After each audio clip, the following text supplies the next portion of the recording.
I feel like the most difficult part of medicine, or the most difficult part of medical school, was understanding that I belong. Hey, welcome back to Made It to Medicine with Vix. That's me, and I'm a second year medical student at UICOM Chicago.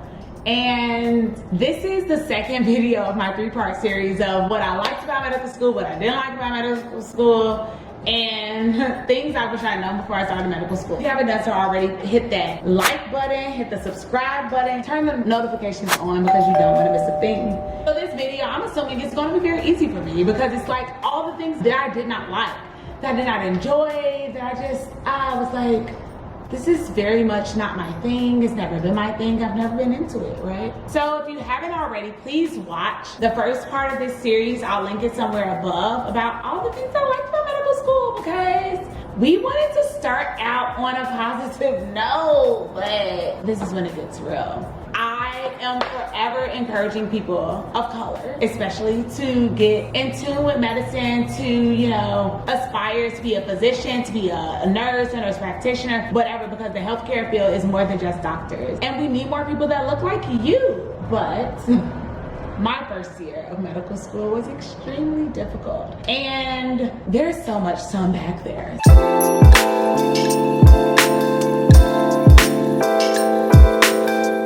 So number one, at UICOM, we only have one exam, like literally one exam for the entire block. Some blocks range from 5 weeks to the longest block was like 8 weeks long. And there's one exam. There are no midterms. There's literally only a final. So if you fail the exam, you failed the block. And for me, I was too familiar with that, and which really hampered my confidence and just made me really doubt myself. I never really thought I had imposter syndrome, but during that time I really thought like maybe they made a mistake in accepting me to medical school. Maybe I don't really belong here. Maybe I fooled everybody. And you know, and like now I can say like, yeah, no, that's not the case, but also I'm on summer break, and maybe second year the imposter syndrome will come back. I hope that it doesn't, because I know in my heart of hearts that I deserve to belong here. But when you're really in the struggle moment of it all, it's like, maybe they messed up.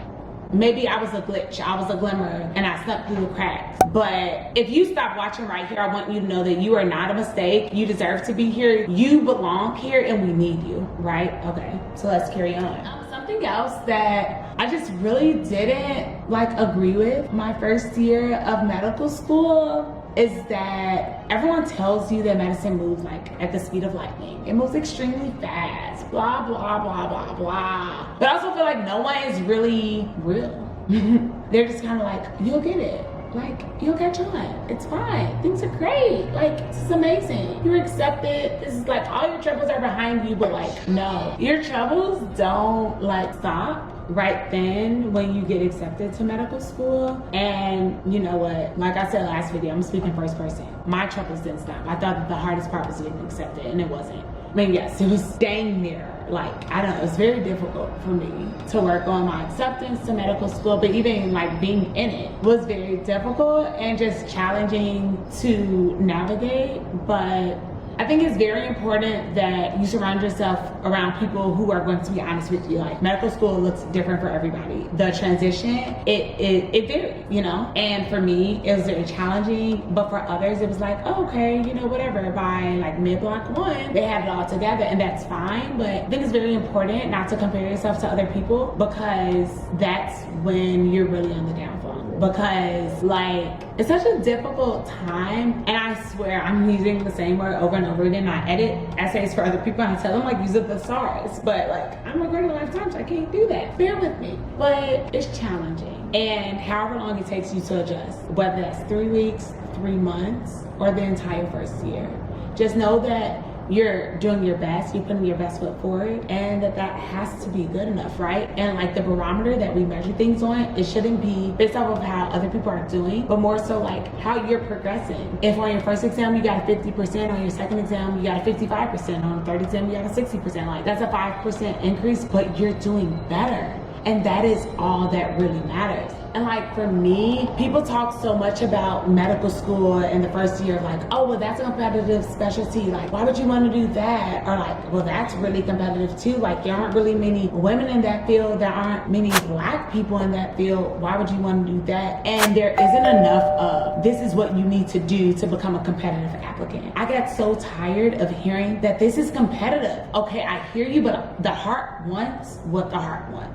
And if the heart wants a competitive specialty, how can I stand out amongst the other people who also are interested in this competitive field? You know, like, don't just tell me that this is competitive, but tell me like, okay, so you need to do this research, you need to network with these people, you need to connect with these people, you need to do this as a first year, as a second year student. Like, I'd rather that than just, oh my gosh, this is like too much, this is like, oh my gosh, you can't do it. Like, why would you want to do that? And I'm just not here for that. It's never been my thing, totally not into it. And I'm a realist. So I got an email recently this week talking about for the urban medicine program that I'm enrolled in at my school, if you'd like to be a panelist to talk to the incoming freshmen, or like not freshmen, I guess, like the first year student about medical school. And I said, most certainly. Like, yeah, I'm doing some research. Yeah, I'm trying to have like this soft life, living my best life, having a good time, but I also want to be real with you. Like, I felt a little bamboozled coming into my first year. I really thought that the hard days after the MCAT, like there would be no more, or there would be minimal days, but there were so many more days in addition to the MCAT that I felt like people lied to me. And I created this channel to be authentic, relatable, and transparent to you because I want you to know the real deal. Like, I want you to understand that my transition in medicine might look different from yours, but like yours could very well look like mine.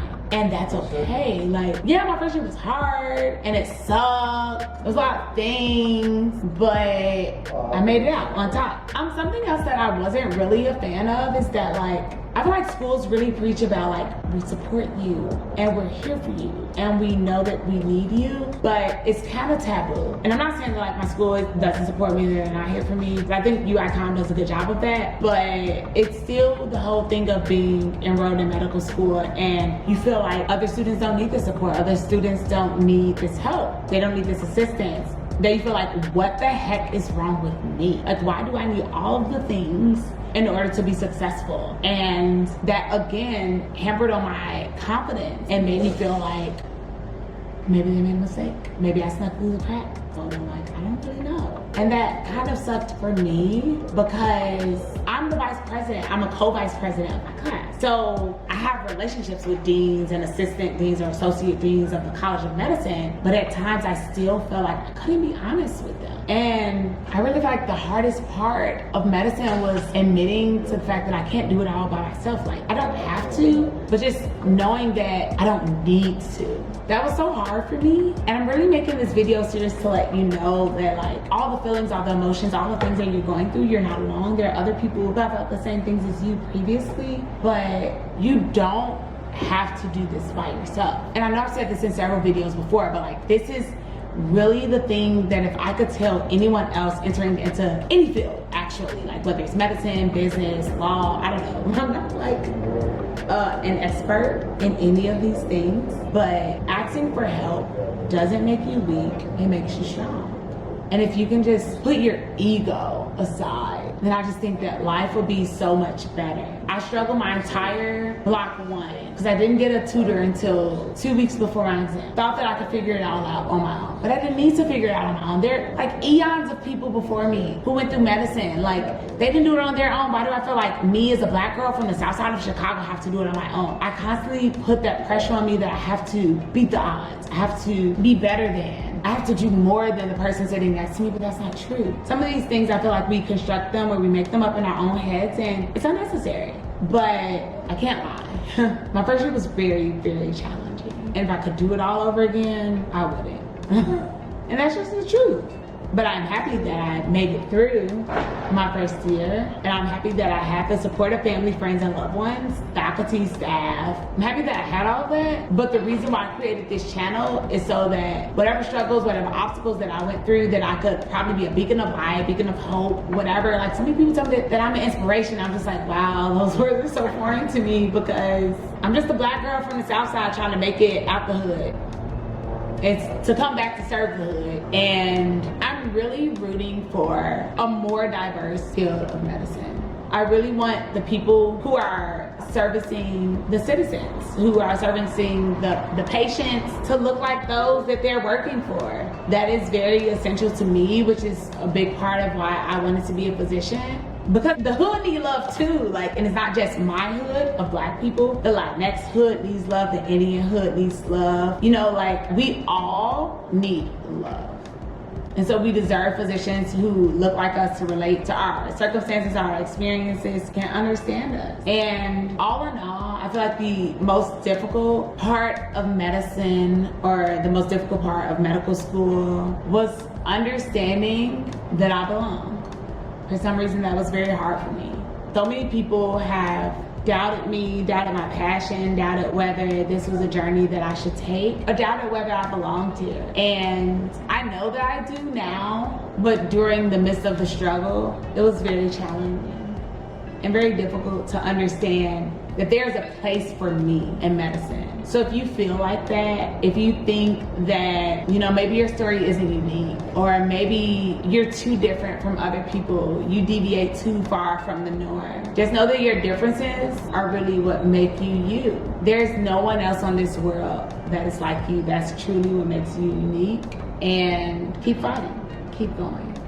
I really thought that I would have more to complain about my first year, but it seems like it was all really just in my head. Like, yeah, medical school is hard, we all know that, but I read a post that said that you are not your thoughts. You think them, but you are not them. So whenever those negative thoughts permeate your mind and get into your being and try to convince you that you're something that you're not, remember that you are not your thoughts. You just think them, and just because you think a thought doesn't mean that that solely has to be you.